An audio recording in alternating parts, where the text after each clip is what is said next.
Mike, David Moore, Dallas Morning News. We've talked to you about fundamentals and other things, but just your inability consistently to get pressure on the quarterback. How is that impacting how you call the games and how some of these issues are unfolding for you over the course of the game? Yeah, it's rough. I mean, we've lost a lot of pass rushers going into the season, and so, we have to kind of manufacture, and there's a fine combination of pressure and in playing zone defense and or man-to-man and rushing four. So there was a lot of times he had time to throw last night that he kind of got out of the pocket. I think he ended up having like 60 yards rushing or something like that, 59 or something like that. So yeah, it's a two-headed monster. Clarence Hill, All City, Dallas. How would you assess the play of your two safeties, and have you considered using Bell and Thomas more? Yeah, I'm not going to evaluate any players in the media. I'll do it with them. So we'll just kind of go from there. Mike, Todd Archer with ESPN. And after the Cleveland game, we asked you, and you mentioned it was important to get off to that fast start for players to believe in the new system and what they're being taught. As you guys struggle through this, is there a wonder from the coach's end? Did the players believe, or do the players believe what they're being taught after you've gone through these struggles? You'd have to ask them. I don't know. They seem to be trying to do everything we're asking them to do. The first half I thought we played pretty well for the most part. And, the third quarter it wasn't good, and came back in the fourth quarter and played better in the fourth quarter. Saad Yusuf, The Athletic. Mike, shortly after the game yesterday, Trayvon had an exchange with a media member about a tweet during the game.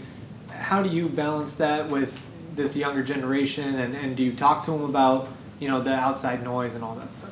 Yeah, well, obviously, it's important that we all be professionals with it, and it's not the kind of thing that we want to do. Probably shouldn't be reading tweets right after the game, but I didn't know that's what it was. So. Calvin Watkins, Dallas Morning News. We've talked a lot about turnovers and the opportunities. Is that baffling to you why you're not getting them the way you want to? Yeah, it's Pittsburgh. We had an opportunity for 3 of them. We've last night we had one. We punched the ball a couple times on some of the tackles, but they're not coming. So hopefully we start getting some. Obviously the turnover ratio is a big factor in all these games. Nick Harris, Fort Worth Star-Telegram. Crossing patterns have been kind of a constant nag against the defense so far this season. A couple guys talked about it in the locker room yesterday. Is there a specific thing you can attribute to the lack of success defending those type of routes? Well, I mean, some of them were man-to-man and they ran away from leverage. There was a couple times that we didn't pass off the progressions well enough. I mean. Your Podell, CBS Sports. Mike, after 21-point third quarter, you only allowed 3 in the fourth quarter. Is there something that worked or changed really well for you that you feel like you can take going forward? Well, I mean, there's all kind of ebbs and flows during the game.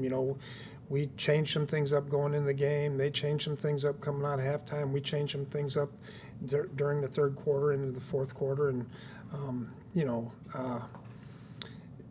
there were some silly things that happened. They run a jet sweep for 40 yards, which is crazy, but we just didn't play it very well. So that gave them the last 3 points of the game, I believe.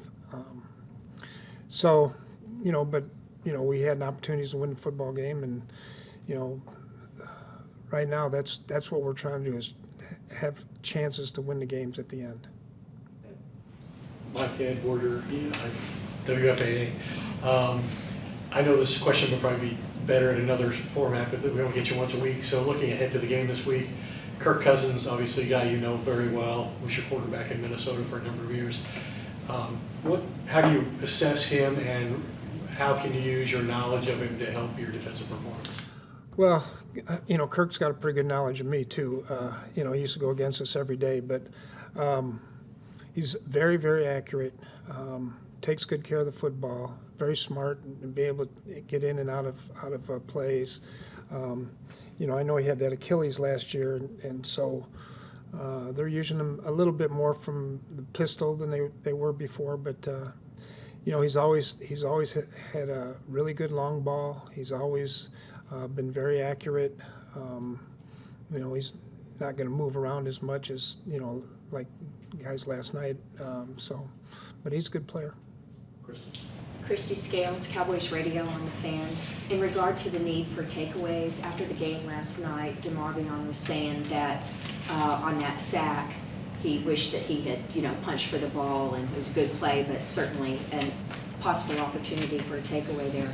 From a coach's standpoint, is there kind of a fine line, not necessarily that play individually, but being aggressive and going for a takeaway, yet there's a risk reward? How do you manage that? Yeah, I mean, on that play last night, you know, there would have been a good chance to get a fumble there, but you know, anytime you blindside the quarterback, you know, you go back and talk about turnovers and things like that. Well, you know, a lot of those things come from pressure on the quarterback, and we haven't been getting as much of those. But yeah, there is a fine line. You know, usually the guy that's making the tackle, the second guy wants to come in and he wants to try to make the strip, but hits on the quarterback typically is what gives you turnovers.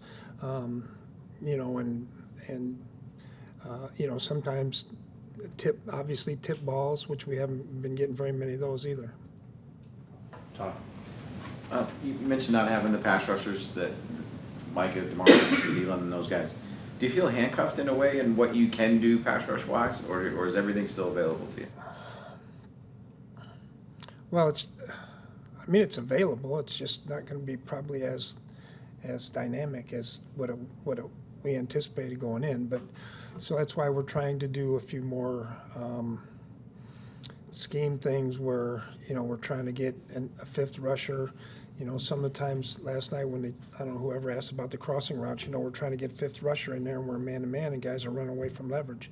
So, you know, those are all combinations of things that happen when you're trying to get more pressure on the quarterback. If I don't know what Micah's status will be this week, but when a guy has missed, I think he's missed a month now. 6 weeks. Yeah, can he? Okay. I think it's 6 or something. Feels that way. When a guy comes back from an injury like that, how much you have to be mindful of that he's not played in a long time, that he might need some time to get back up? Yeah, well, we'll see all that during practice this week and see where he's at, and you know,